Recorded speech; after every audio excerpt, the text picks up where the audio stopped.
What is up, YouTube? Yankees universe, stand up. KOD Nation, stand up. And you degenerates, oh, wake up and get your coffee. Welcome to another fine episode of the Yankees Morning Brew. This Tuesday, July 7th. Leroy, hope all is well. Salute. Haven't seen you in the chat. Of course, the man, with the plan, Jigga Man Portal. What is good, baby? But Yankees fans, Yankees universe, what is up? The Yankees, they put a beating. The big boy bats was out last night in Pittsburgh. They put a beating on the Pittsburgh Pirates. You was expecting it, right? But after a loss and heading into a 4-game series in Boston, this is how you wanted the bats to respond. I understand, Joey Gallo had a home run. Aaron Hicks had a grand salami. We're going to get all into that. Quick note, just to let everybody know, quick note. I will be at Yankee Stadium later on today. I know the Yankees are on the road in Boston, but I will be at Yankee Stadium to watch a special screening of the Derek Jeter documentary that's coming up. So I was invited. I'll be meeting up with another Knicks content creator, my man John from Ron and John, still Knicks fans. We'll be linking up at Yankee Stadium to get that special screening. My man DSJ, Delano, the only DSJ we acknowledge is Delano. Delano, what is good? Salute. Hope all is well this morning. Hope the fam is good. But Yankee fans, we got some things to discuss. It was on the wire yesterday. As soon as we the live was over yesterday, for some reason Hal Steinbrenner wanted to speak and he wanted to address the media. So he spoke, he addressed the media, but even after he addressed the media, I was a bit more confused, more than anything else, because I still don't understand what he said, but at the same time, I can be happy that he came out and spoke, because as a Knicks fan, I don't even remember the last time Leon Rose spoke. But how Steinbrenner spoke, they kind of discussed the Aaron Judge contract. My man Leroy said people are going to talk about home runs, but the bottom of the order that kicked things into high gear, Boone with a great hit and run call, and IKF executed. Yeah, and one thing also before I get into these, to these graphics that I got lined up, thanks to my man Jigga Man Porto as always. But one thing, Leroy, right, when it comes to that, when he put that hit and run on, salute, my guy, what's good? Hit that link in the bio, jump over to YouTube. When he put that hit and run on, then we have runners on second and third. Like you said, everybody want to talk about the home run, but the DJ LeMahieu single up the middle was what I was most excited about, and then Aaron Judge had that double, which DJ should have scored on. I get it. It was 1 out. You had to make sure the ball didn't get caught, but you should have scored on that one. Give Judgy an extra RBI, But speaking of Judgy, my man Judgy, please, we're going to have to pay this man. Pay this man. Back up the Brinks truck. Do whatever you got to do, but pay this man Aaron Judge.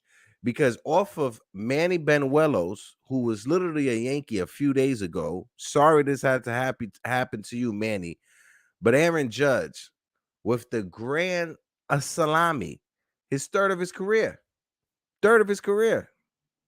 He had one in 2017. He had one in 2019. And then here in 2022, a grand salami off of, like I said, Manny Benuelos. You see the dollar signs in the air. Pay this man Judge. I get it. A lot of Yankee fans are concerned about the years that Judge is going to want to get. But Judge is 31 years old. Judge is asking for 10 years. I think there's a happy medium where Judge and the Yankees could agree on an 8 to 9 year contract that will have him a Yankee for the rest of his career. Yeah. Yeah, absolutely. Liquid, you said it. You said it better, bro. Absolutely. They got to give Judge everything he wants. You just have to. You could go on the Grand Concourse in the Bronx, find the building, give it to Aaron. Whatever you have to do to keep Aaron Judge in the Bronx, you do. You've seen it his rookie year when he should have won MVP.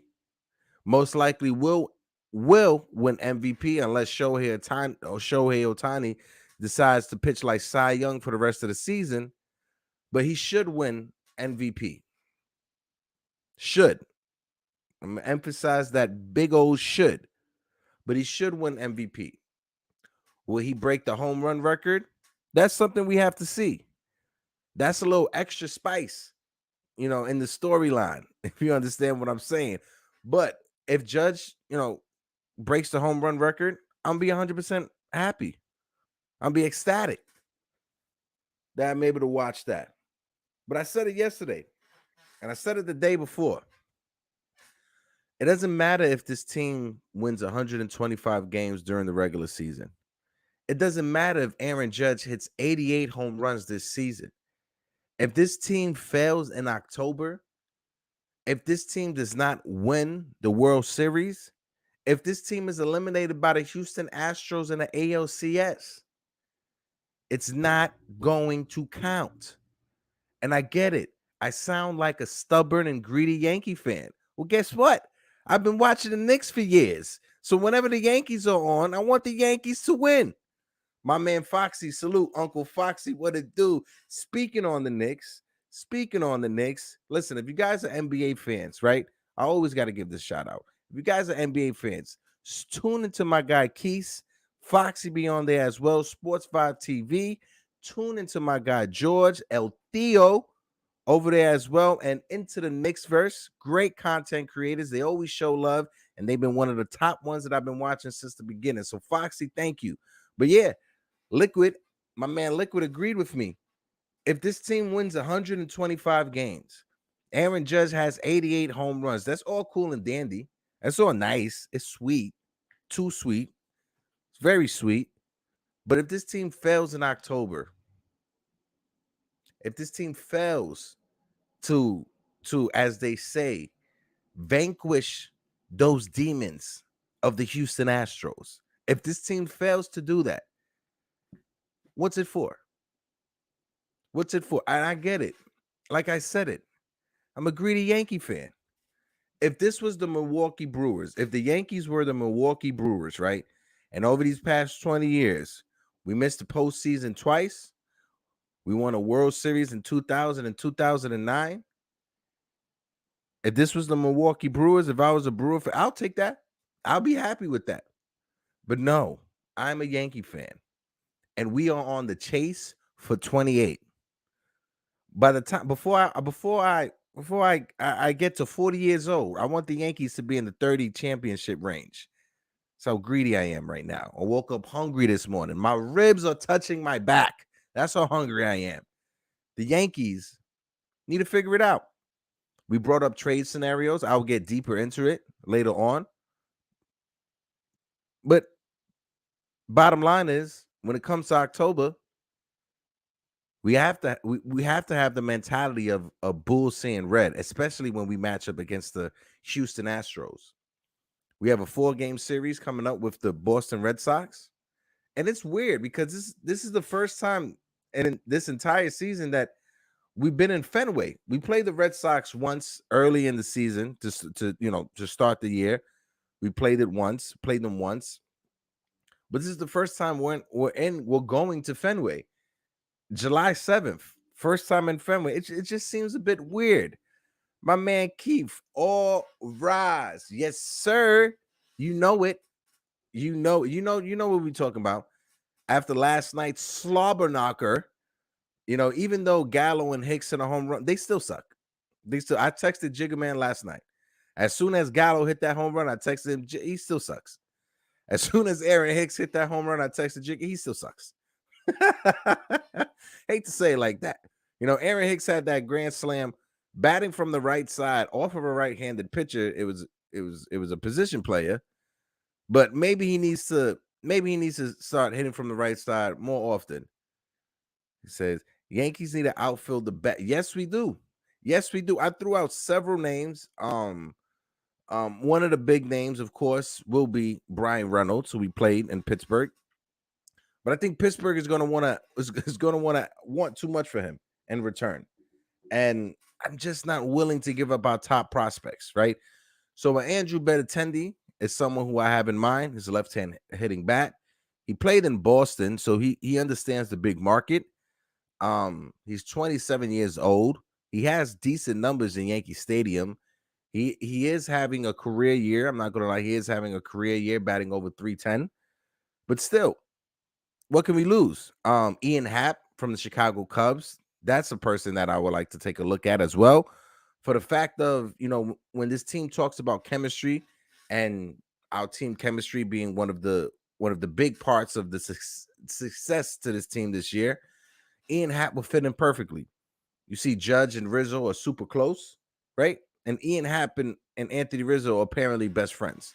So I think, with Anthony Rizzo here with the Yankees and Ian Happ coming in, it will be a awesome transition, right? It will be a seamless transition from Chicago to New York, right? Especially if he has his best friend Rizzo, and especially if Judge is already on board. So I think that's something we have to look out. See, Ian Happ would be great. Yeah. Let's see. I'm looking forward to Cole and Fenway tonight. He hasn't been good there. Yeah. This is the time. This is the game, Keith. And I was going to bring this up that Cole needs to have his dominant performance in Boston. You said it. Since Cole has been a Yankee, he's probably had 1 or 2 starts that was decent quality. He had a few other starts in Boston that he got blown up. They look bad. So tonight is his time to have his Fenway moment. We've seen it with CC Sabathia. CC Sabathia had his Fenway moment several times, going 7, 8 shutout innings, double-digit strikeouts. That's what we need from Garrett Cole, and that's hopefully what we get. I know against his last outing, I think it was against Cleveland. Yeah, he gave up 2 home runs, but he was still lights out. He was still able to shut them down. So hopefully in Boston, we have a 13-game lead in the division, 13 to 14-game lead in the division on Boston. And like I said earlier, 16-0 against the Pittsburgh Pirates. That's the type of momentum you want going into a series in Fenway, right? If we would have won this game last night 4-0, 6-0, okay, cool. We won the game going into Boston. But 16-0, that's a statement. Going into Boston, going into your division rival, a 4-game series, it was a statement that the Yankees needed to make last night. And it's what they did. My boy Leroy said, Benintendi is more realistic. Yeah, he's 100% more realistic. He has, it's his walk year. Kansas City is in a rebuild. Kansas City is not going to pay him to re-sign him. So, yeah. Say Happ or Reynolds will cost Peraza or Volpe. It won't happen. I think Happ will cost most likely Peraza. I don't think of Volpe, but I think Volpe is out of the conversation. Volpe is what Pittsburgh wants for Reynolds, which you can't blame them. You're gonna want to get the most you can. But for Ian Happ, I think Peraza, a package of Peraza, Luis Medina, and a possible Miguel Andujar and Florial, whatever package it is, Florial and Andujar is going to be in it, right? Last night they didn't play in Scranton. I'm not sure if it was just they needed a rest or it was a foreshadowing of a deal that's most likely coming. But whatever deal that gets made, it's most likely going to be Andujar and Florial sprinkled in with a Peraza, with a Luis Medina, and with some other prospects. Earlier in the year, I was open about trading Austin Wells. Right now, no way. No way, Jose. I am not trading Austin Wells. Austin Wells needs to be moved to first base. That needs to be our first baseman of the future. When I was down in Tampa, going to see the Tampa Tarpons, a little plug. But when I was down in Tampa, seeing the Tampa Tarpons, and I saw Austin Wells up close and personal, Austin Wells is a phenom. His bat It reminds me of how Kyle Schwarber first came up, if not better. Austin Wells' bat and his first of all, his mustache is on par with a Matt Carpenter. Austin Wells is getting ready for his big league call up because his mustache is already lined up. Is a perfect mustache so far in the minor leagues. But Austin Wells, like my man Keith said, is balling. That's 100% a fact. No ifs, ands, or but. When I saw him down there, his plate discipline, even catching, he threw out 3 guys behind the dish. You know, I know a lot of people say he's defensively he's not there. He had a few pass balls. I'm not gonna lie, I'm gonna have to admit it, but he did throw out 3 base runners. And I'm not sure if it was a scouting report to run on him, but he did throw out 3 base runners, and he threw them out, and he had enough time to throw them out. Like it wasn't one of those bang bangs, throw them out. No, he threw them out with enough time for his second baseman and shortstop to get in position to tag the guy out. So Austin Wells, his bat just plays so well. I don't want to waste it. Move him to first base. He does have a little bit of speed. Maybe we could put him in the outfield. Look what happened with Andujar. But Austin Wells, I'm not trading Wells. I'm not trading Volpe. I'm not trading Dominguez. Even though Jason Dominguez disappointed me, I'm not gonna lie. He disappointed me when I was down there in Tampa. You know, I was waiting to do a little breakdown, deep dive video in it, but let me just talk about it. Jason Dominguez, when I was down there in Tampa watching the Tarpons, the energy he had, and I texted Jigga Man and my guy Keith just to talk to them about this. But the energy he had, it was very much Gary Sanchez lazy energy. That's the type of energy he gave off. Just in the outfield and center field, he had 3 routine fly ball outs that should have been caught. That landed at his feet. I'm not sure if he lost it in the sky. You know, it was a game that started at 4 p.m, so I'm not sure if, in Florida, sunset, whatever, however you want to put it, whatever excuse you want to find. I'm not sure if he lost all 3 in the sunlight, but it was routine fly balls that landed right at his feet.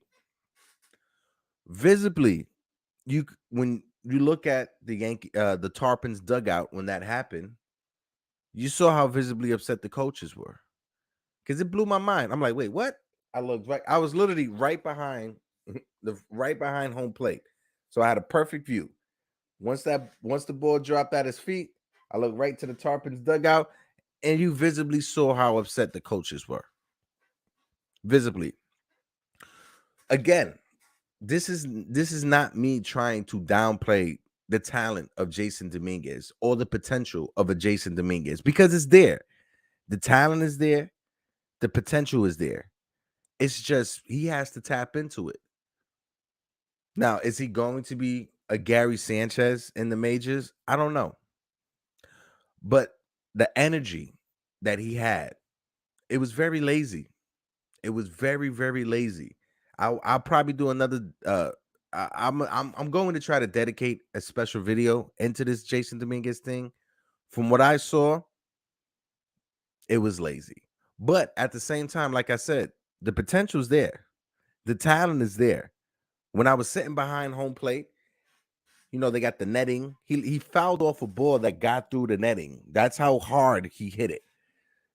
That's how hard his foul tipped off his bat. It flew through the netting. So the potential's there. The talent is there. Hopefully he could put it together, or one of these Yankees coaches can get in his ear and get him to put it together. But it's there. We've seen Austin Wells be called up from the Tarpons to AA, to the Somerset Patriots out there in New Jersey. I think I'll be taking a trip out there probably within the next month to check him out. But hopefully Dominguez will be able to join him soon, because Dominguez has been playing for Tampa Tarpons since last year. So hopefully Dominguez can put it together and get himself up to AA. Let me see. But Leroy said, we have an embarrassment of riches on the quarter right now with JD, DJ, Riz, and Carp. Yeah. And I said this yesterday in reference to Josh Donaldson. And I'm not sure if Josh Donaldson heard me, but I said this yesterday that Josh Donaldson needs to show up. And he did. He had a solo home run yesterday. He had a single and a double, I believe so. Or I think he just had a single and a home run. But he showed up. He made a fine defensive play on the shift to throw out O'Neal Cruz, who was fast. So Josh Donaldson, he heard me talking his name in the ether, and he responded. But as well as a Luis Severino. And we needed this from Sevy. 6 shutout innings. And that first inning, he got in a little bit of trouble. There was runners on second and third with no outs. But he was able to battle back. Got him out, 1, 2, 3. Struck out a couple batters and was able to get out that inning. And with our starting rotation struggling as it has been with a Taillon, Nestor Cortez hasn't been the Nestor Cortez of past. Jordan Montgomery, we can't score runs for Jordan Montgomery. So we needed Luis Severino to step up. And he did. He answered the call. Granted, it was against the Pittsburgh Pirates, but it's still a major league team who had majority left-handed batters facing him. So Luis Severino answered the call, and he answered the call well. That's exactly what we needed from Severino. And I said this before, Joey Gallo and Aaron Hicks, you guys both still suck. Both of you guys still suck. You may have had a home run in a grand slam yesterday, but your days here in the Bronx are numbered. Joey's Gallo face says it all. He says it. He looks like that Muppet. If you guys remember, from the Muppets, that little thing that had the orange shit. That's what Joey Gallo looks like. That dude. But yeah, Joey Gallo. I'm bringing it up right now because I looked it up. When it comes to his baseball savant numbers, when you dive deep into it, he is at the bottom percentage when it comes to extra base hits. He's in the 1 percentile for extra base hits. When it comes to striking out, he is in the 1 percentile of batters who strike out. His whiff rate, swinging and missing, his whiff, he is in the 1 percentile. His outs above average, he's in the 12 percentile. His average exit velocity, these are balls that he puts in play, it's in the 38 percentile. That's his average exit velo. His numbers are bad. Now, the only thing that probably saves him just a little bit is his chase rate. But his chase rate is still in the 51 percentile. Now, when you look over at Aaron Hicks, he said Joey Gallo looks like David Arquette after a chair shot. Yeah. That was funny, Foxy. That was perfect. When you look at catch myself. When you look at Aaron Hicks's average exit velocity, it's in the 31 percentile. His extra base hit, it's 17. His barrel percentage, his barrel rate, how many times he barreled is 13. His whiff percentage is 36. His K percentage is 41. His hard hit percentage is 22. Now, the great thing about his stats, I'm going for a stretch when I say great, but a good thing about Aaron Hicks' stats is his chase rate and his walk rate. So he has a chase rate of 92, which is phenomenal. He has a walk percentage of 96, which is phenomenal. His outs above average, it's 77. It's not phenomenal like the last two, but it's awesome. Above average. But his defensive numbers has gone down.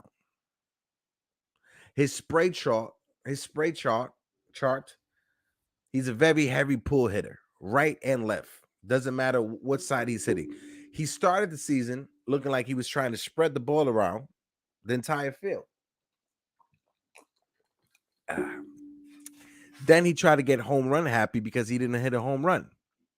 And now we have the numbers that we have now with Josh Donaldson. And I know I said it earlier. Josh Donaldson, good for you last night with that home run. But you still have a target on your back, my guy. You still have a target on your back. Let's see what happens in Fenway tonight. We have a 4-game series in Boston. Joshy boy, let's see what you do in Fenway. All right, Josh? But let's look into the numbers from last night. Let's take this deep dive. Let me get right into it. I think I'm going to start with the Pittsburgh Pirates. Since the Yankees won, let me start off with the Pirates so I can save the Yankees for last. But the Pittsburgh Pirates last night, they lost 16-0. And with their lineup, they had Brian Hayes starting it off, the third baseman, leading it off. He was 1 for 4. Brian Reynolds, the center fielder, possibly future Yankee, he was 2 for 3.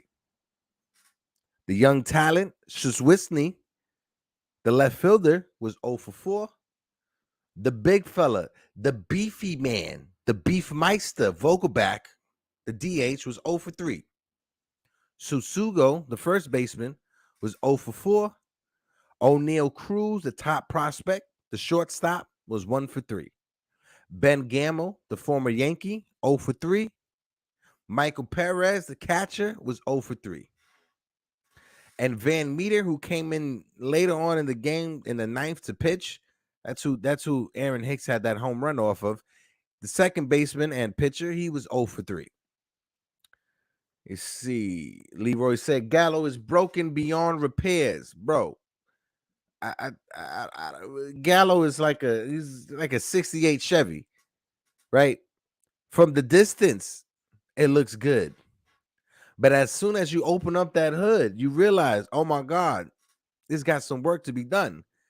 But from the pitching side of things last night, the Pirates threw out Mitch Keller, and he pitched 6 innings. He gave up 10 hits, 4 runs, 1 walk, and he struck out 7. They probably should have pulled him out in the 5th instead of the 6th, but hey, that's just me. Tyler Breed came in after him. Tyler Breed pitched the inning, 1 hit, 1 run, no walk, 2 strikeouts. Breed is who gave up that home run to Kyle Higashioka, the home run stroker. Manny Benuelos came in afterwards, and Manny Benuelos got lit up. Manny Benuelos only pitched a third of an inning. He gave up 3 hits, 5 runs, 2 walks, 2 strikeouts, and that grand salami to Aaron Judge. Strannon came in after Benuelos to relieve him. Strannon pitched 2/3 of an inning, gave up no hits, no runs, 2 walks, no strikeouts. Van Meter, the second baseman, pitched the 9th inning, and in that 9th inning, he got lit up. In that 9th, he pitched the inning. He gave up 8 hits, 6 runs, 1 walk, and no strikeouts. I was praying to God that Van Meter struck out Joey Gallo, but he walked him. I was praying just so I could bag on Joey Gallo this morning, but he didn't strike out. He heard me. He heard me wishing that it happened, and he didn't strike out. It's good for you, Gallo. You still suck, by the way. Over to the Yankees side of things. Let's look at the Yankees. Okie dokie. Yeah, DJ grounded out on purpose. Yeah, it was. Yeah, they wanted to stop the bloodbath, and the Pittsburgh Pirates announcers, they were livid. They were upset. They were upsetty spaghetti last night when when these home runs were just going. When Hicks had the grand slam, Stanton had the solo home run to right field. They if you have a chance, go on YouTube, give it a listen. I guarantee you guys will bust your bubbles. But over to the Yankees. Let's see this Yankee lineup last night. The aforementioned DJ LeMahieu was leading it off, playing first base. He was 3 for 6. Aaron Judge, who has been struggling of lately, he has been struggling, batting a buck and some change over these past few games, past week or two, a week and a half.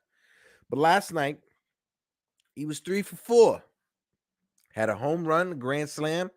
They took him out. Marwin Gonzalez pitch hit for him, and Marwin Gonzalez had a hit. But Aaron Judge, have I mentioned, I love Judge. That's right, Jigga Man. And Judge we trust. Pay the man. But Aaron Judge was 3 for 4 with that grand slam. Matt Carpenter had a double in that first inning. And what did I say? I said it yesterday. What do you have to lose putting Matt Carpenter in that 3-hole? And what happened? Our offense responded. Matt Carpenter was 1 for 4 with that double. Giancarlo Stanton was 1 for 5 with that solo home run. Gleyber Torres was 2 for 4, had a couple walks as well. Josh Donaldson was 2 for 5, had that home run and a single. Joey Gallo, who still sucks, he was 1 for 4 with a home run. The shortstop, Isaiah Kiner-Falefa for IKF. I guess IKF heard me talking about him as well because he responded with a 4-for-6 game, 4 hits last night. Shouts out to you, IKF. Kyle Higashioka, the home run stroker, he had a home run and an RBI single. So Higgy started to turn it around. As soon as Trevino started struggling, it seems like Higashioka started to get a little bit on fire. Let's see what we got there. But over to the pitching side, Luis Severino, he gave us 6 innings, 4 hits, no runs, no walks, and he struck out 3. And there was a time during the game that he retired, I think, 12 or 15 straight batters. So Luis Severino, even though the strikeouts were down, he was able to induce fly balls. He was able to induce ground balls, and he kept the Pittsburgh hitters off balance with a combination of that fastball, cut fastball, and slider, throwing in that changeup in as well. So Luis Severino started to polish himself off, and it's something good to see. After Luis Severino, we had the ageless one, Wandy Peralta, who I swear he'd be playing dominoes in the park down the block from me in Dykeman. But Wandy Peralta pitched the inning last night. He gave up no hits, no runs, no walk, and he had 1 strikeout. Aroldis Chappie came in, and last night was the perfect game for Chapman to try to get his mojo back. Last night he pitched the inning, no hits, no runs, no walk, and he had a strikeout. Albert Abreu came in that 9th inning to shut things down. He pitched the inning. He gave up no hits, no runs. He did walk a batter, but he did strike out too. So as long as Albert Abreu can get them strikeouts, keep them walks down. I know he gave up 1 last night. Albert Abreu's arm is special. He does have a special arm. He said, IKF is fine. Yankees Twitter is insufferable at times. They look at stats and don't watch games. Yeah, I could say that I'm guilty of that as well, Leroy, because like yesterday, I was kind of going off on IKF. I was using IKF as a punching bag. But you're right. IKF, if you watch the games, he makes tremendous plays. But sometimes it's that routine ground ball that sometimes hurt him. And I understand. You say this when you look at the stats and don't watch the games, you get a different perspective or you get a different viewpoint or opinion. But he's 96th percentile, which is just under league average when it comes to fielding percentage. But I get it, Leroy. When you watch the game, he does much more to impact the game than it does to hurt the game. So as long as IKF can find that perfect balance, as long as he's not too jumpy in his head, I think he'll be able to be good. My man Stephen Fox said Chapman being functional is important. Absolutely. I'm glad we was able to get him some outings in Pittsburgh because I didn't want to see him in Boston get lit up. Hopefully we can stay away from him in Boston. If there's a situation like last night when we're outscoring the team, why not? Why not? Of course. If we're outscoring the team, put Chapman in. Let's see what he could do. But if it's a big time situation, if it's a pressure cooker, if there's runners on the pine with only 1 on no outs, I don't want to see Aroldis Chapman coming in. You know, I don't want to see a Aroldis Chapman period when it comes to runners on. I don't want a Aroldis Chapman coming into a game when he has runners on. Let Chapman figure it out, and then let's use him down the line. Let's see. Chapman could be a good setup guy this year and be a huge cog. Absolutely. If we get a Aroldis Chapman to figure himself out, and we get a situation like we had with Mariano and Tom Gordon, Flash Gordon, before we got destroyed in the playoffs by the Red Sox. I get it. But if we could get a situation when you got Chapman being Chapman, we got Zach Britton coming back from injury. Remember that. We got Zach Britton coming back. We got Loizaga coming back, you know. So we have some arms on the way, right? The Yankees just signed yesterday. We got all-star. I think he was an all-star with the Braves, also pitched with the Pirates and the Astros, but Richie Rodriguez. The Yankees signed Richie Rodriguez. Richie Rodriguez was a player that he had to serve an 80-game suspension. Team stood away from him. He served his 80-game suspension, and as soon as it was done, the Yankees called and he signed. So Richie Rodriguez pitched to a 2.95 ERA last year, I think, before his suspension. Let me just look it up just to be 100% sure. Richie Rodriguez.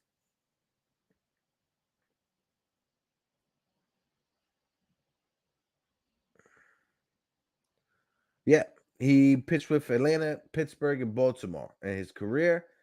And last year, let's see, with Atlanta, he had an ERA of 3.12 with Atlanta last year. Oh, he was traded from Pittsburgh to all right. So the entire season he had a 2.94 ERA. He was a part of the Atlanta Braves team, making their way to the playoffs before he was suspended. He had a 3.12 ERA. So in his career, let's take it back. He broke into the majors at 27 with Baltimore back in 2017. He had a 14.29 ERA. That's horrible. But the next year with Pittsburgh, 2.47. Then with Pittsburgh, 3.72. Another year with Pittsburgh, 2.770. Then he was traded to Atlanta, had a 2.94 ERA. So I think that's a good signing, right? It's just going to solidify our bullpen. And with Zach Britton on the way back and Jonathan Lasagna on the way back, he already started a rehab start. And with Domingo Germán coming back as well, he's been having rehab starts. So the Yankees have some arms that are on the way, right? Ron Marinaccio, if you guys remember Ron Marinaccio, I think the Yankees had to put him on the IL because I think he's having a little bit of a dead arm situation, right? Hopefully it's nothing too major. Hopefully it's something that could get figured out.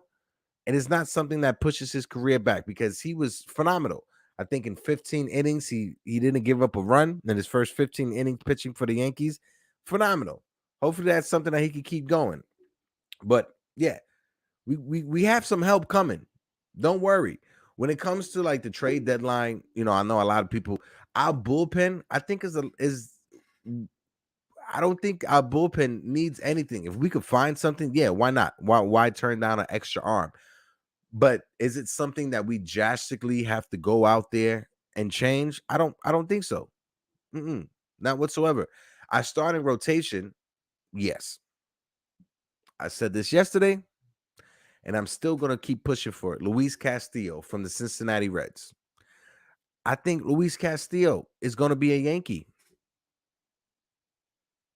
Let's see. Leroy say, yes, Fox. If Chapman is right, we can cut the game down to 6 innings. Imagine a bullpen with Chappie, King, and Holmes at 100%. Leroy, absolutely. Absolutely. Just imagine this. We got Holmes, we got King, we got Chappie, we got Britton, and we got Loizaga. If we could get Loizaga, Britton, and Chappie, those 3 pitchers right there, we still have Wandy Peralta. I know he's been up and down, but we still have Castro. We still have some arms down there. So this bullpen is dangerous as long as we can get people healthy. Like you said, we got Holmes, we got King. If Chappie could get healthy, if Britton can bounce back and be healthy, if Domingo Germán can be healthy in that bullpen, it will be incredible come playoff time. 100%. Let's see. Leroy said, I think it's time for an entrance song for Holmes. I nominate Down by 311 because of the sinker. Guys are cracking me up this morning. But yeah, Chapman, he needs something. Not sure if you guys saw Stranger Things, but maybe he could play that song that Eddie was playing. Something. But Clay Holmes, he's due an entrance song. He is definitely due an entrance song.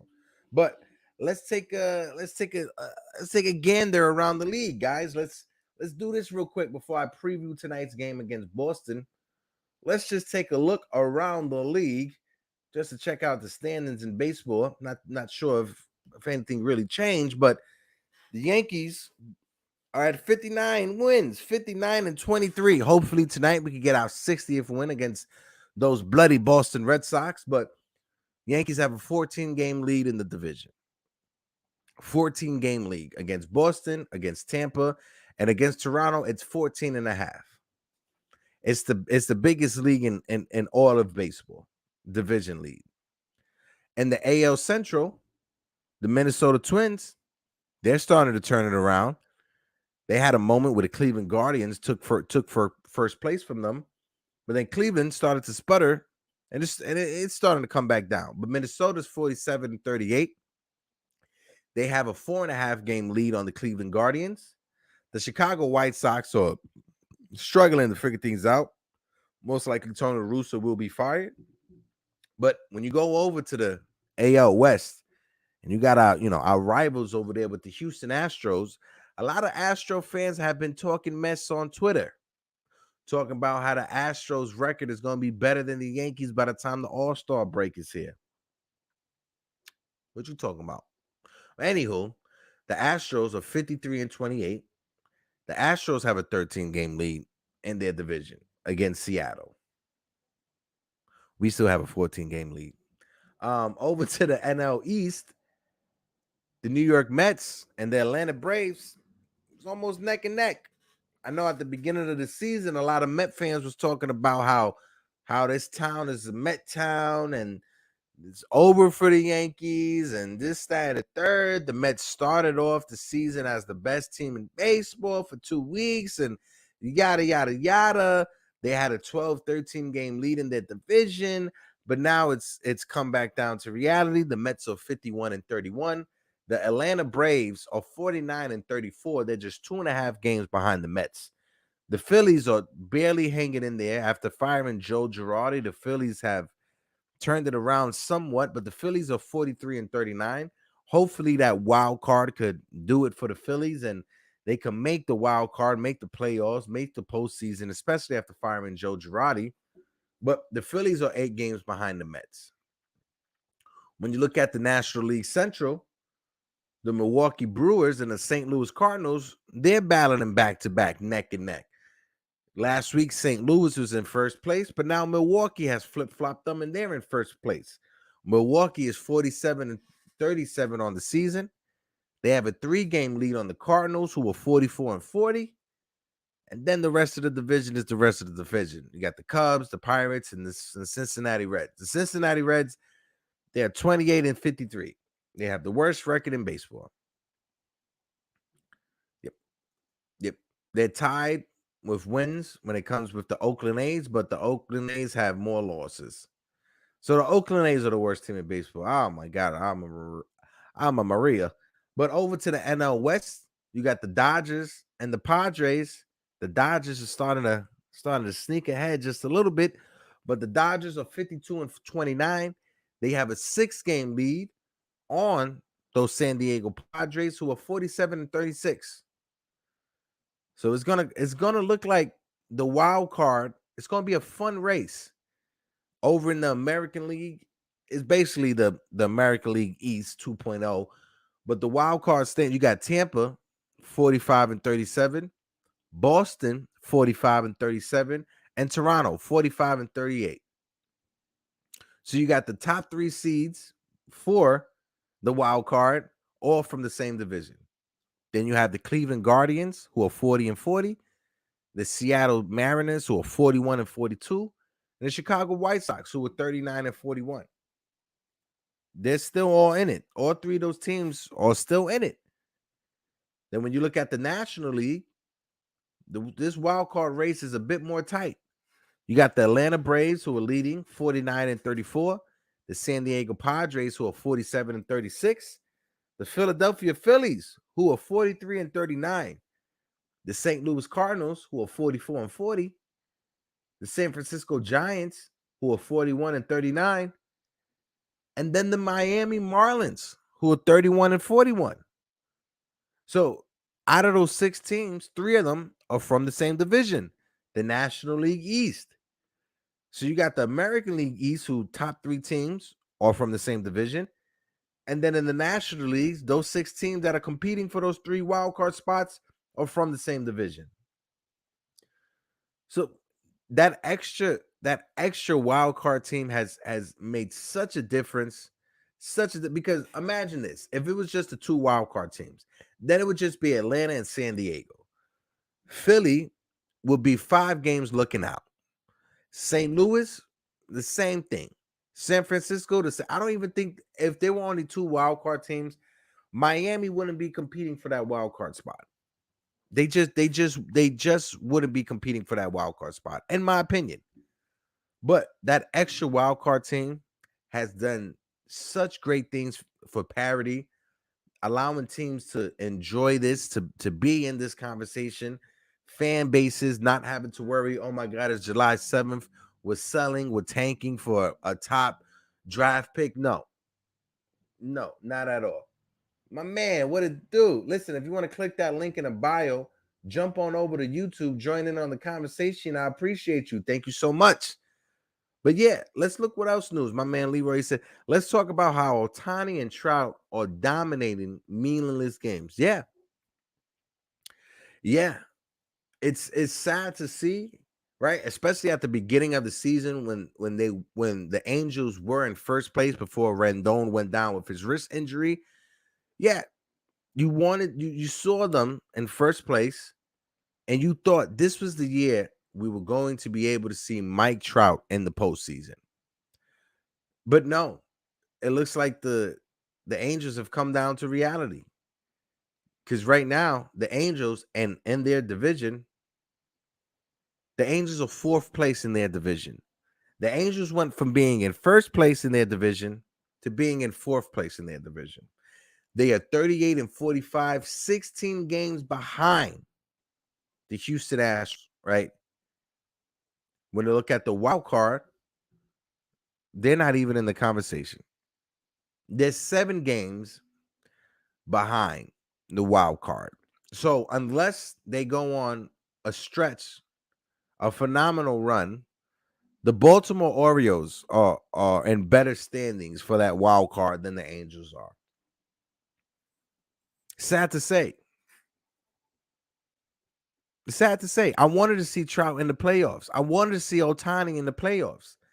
In order for baseball to reach its peak when it comes to viewership, there needs to be Ohtani and Trout in the playoffs. MLB already messed up by not having the Yankees on July 4th and Memorial Day. I'm not going to get into that. Rob Manfred dropped the ball when it comes to that, because when it comes to Christmas, basketball has it locked down. The NBA has the Christmas games locked down, and New Year's as well. Football has Thanksgiving. That's a football. It's NFL has that locked down.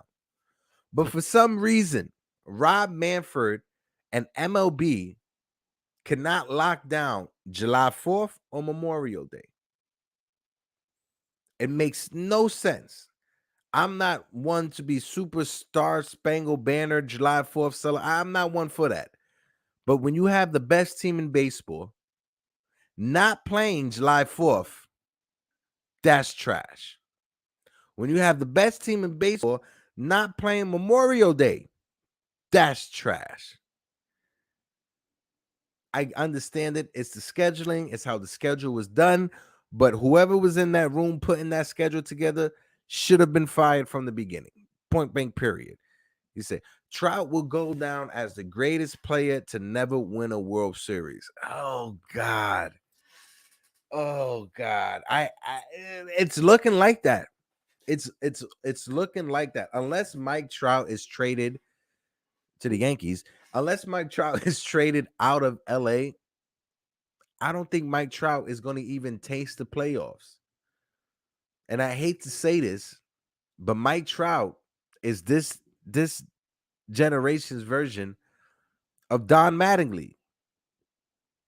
Stat-wise, Don Mattingly was probably the top hitter in the American League for a stretch of times before his back started to give out and started to get those injuries. But Don Mattingly, Donnie Baseball, was one of those top players that just never tasted the postseason until his last year. And injuries just got the best of him. You don't want to see that for Mike Trout. You don't want to see that. My man Keith said the Angels pitching staff is terrible. It's not all Ohtani. No way whatsoever. No way what if you're someone that blames the Angels' lack of winning on Ohtani and Trout, you should stop being a baseball fan and stop watching baseball. It's Ohtani and Trout, and then they just have minor leaguers. They can't put a team around them. They signed Rondon, who got injured, who got hurt, but they can't put a team around Ohtani and Trout. Trout for years, ever since he was a rookie, they just can't put a team around them. Whether it's the pitching staff, whether it's the bullpen, whether it's the hitters, they just can't seem to find a decent amount of players to put together, to put around them and make a run for it. He said, "Oh, the NBA is trash. I stopped watching. I watch college football. Listen, I'm a diehard Knicks fan. I'm never going to stop watching the Knicks. Maybe when the postseason comes around and the Knicks aren't playing, I tune out. But I'm a diehard Knicks fan. You never catch me not watching the Knicks." He said it's hard to go from watching the NBA in the 80s and 90s when they played like men to whatever the hell they're doing right now. Listen, the 3 ball is what is in right now. And the NBA, if you can score, you can shoot that 3. That's what's selling tickets. That's what the young kids like. The young kids like you coming down the court, dribbling the ball, and shooting from the half court mark. That's what the young kids like. We don't like fundamentals anymore. Who wants to watch Tim Duncan set a perfect screen and do a perfect pick and roll? Nobody wants to watch that. But let's preview tonight's game. Down in Boston. Well, up in Boston, I should say. Up in Boston, you got Garrett Cole on the mound versus John Wickowski. If I said that wrong, I apologize, Josh. But he's like, I watched Jordan embarrass the Knicks. Yeah, Jordan was the evil villain for us Knicks fans. As great as he was, as great as a player as he was, Knicks fans are hard pressed to tell you that. Yeah, he's just he's the greatest player, but he broke our hearts. That's just how it is. But Garrett Cole on the season, he's 7-2. He has a 2.99 ERA on the season. And in 93 and a third innings he's pitched, he's allowed 68 hits. He struck out 117, 26 walks, and 14 home runs. Now, last year at this mark, I believe Garrett Cole had 18 home runs he'd given up before the All-Star break, if I'm not mistaken. But the home run ball is something that Garrett Cole needs to work on, right? He gave up 2 against the Cleveland Guardians. Granted, thank God that they were solo shots, but that's something that Garrett Cole needs to control. And going into Boston, Garrett Cole needs to have his Garrett Cole moment in Boston. He needs to have his Boston moment tonight. That's what we need. The talent level is 100 times better than the 80s and 90s. Yeah, I agree with that. He said, no, because the NBA banned. Yeah, you know what's weird too, and I saw this. He said Jordan embarrassed everyone. Yeah, and if I'm wrong, please correct me. But the illegal defense call, if you guys remember, they used to have that back in the 90s, where you couldn't triple team somebody in the in the post area, in the low post. So Jordan didn't have to go against a triple team in the post area. I'm not, listen, if I'm wrong, please correct me, but that's something that LeBron has to go through sometimes. Listen, don't come for me in the comment section, Leroy. I can see you typing right now. I can hear the clickety clackety, Leroy. Don't come for me. But Josh with a whiskey, he's 3-2 on the season. He has a 3.12 ERA, but he's only pitched 26 innings. And in those 26 innings, he's given up 29 hits, struck out 19, 7 walks, and 1 home run. One thing the Yankees have to knock on wood, you don't want to risk injury on anybody, but I think Rafael Devers is going to be out. I think Rafael Devers is hurt. I think it's a shoulder problem with Devers. If I'm wrong, someone correct me, but I think Rafael Devers will be out tonight and probably this series. So we may have missed something when it comes to Rafael Devers. But Rafael Devers, he's hitting 327, 17 home runs, and 46 ribbies, leading Boston. Then you got Aaron Judge, 287, 30 home runs, 64 RBIs. He said, offense sells tickets. No one spending $200 a ticket wants to see a 75. Yeah. Listen, it's all about numbers. It's all about, numbers. It's all about getting the best product on the floor. And the 3 ball is what sells. So if you're a player that could dribble, tween, knock down that 3 ball, the NBA is going to find a spot for you. That's why when you look at the the European leagues, like the league where Luka came from, it's team ball. It's team ball oriented. Like everything is team ball. So that's why players don't average 20 to 30 points in those leagues, because it's more team oriented than anything else. He said, bro, you see my avatar? Yeah, bro. I once I said it, I'm like, let me just. I hear the clickety clackling from Leroy. I hear it coming. But guys, I appreciate everybody for tuning in. Right? I'm not a big college football fan. I'm not a big college sports fan. I tune in and watch when I watch it. But Knicks, Yankees, and the Giants. Hopefully the Giants can turn it around. I pray for my brother Jiggerman Porter, who's a Jet fan. And to all Jet fans out there, like my guy Worldwide L, I pray for you guys. But my guys, I appreciate everybody for tuning in. This has been another episode of the Yankees Morning Brew. If this is your first time, hit that like button. Hit that subscribe button. Share this on your social medias. And if you guys could just watch this little ad that we got, just tune in. KOD Media is coming, and we coming with a lot of stuff. I appreciate everybody who showed up. My man Keith, like always, appreciate you.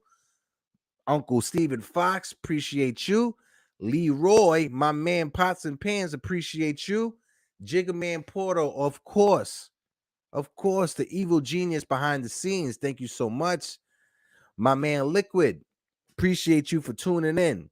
Everybody, this has been the Yankees Morning Brew. I am your guy, Project Nerd HQ, and peace.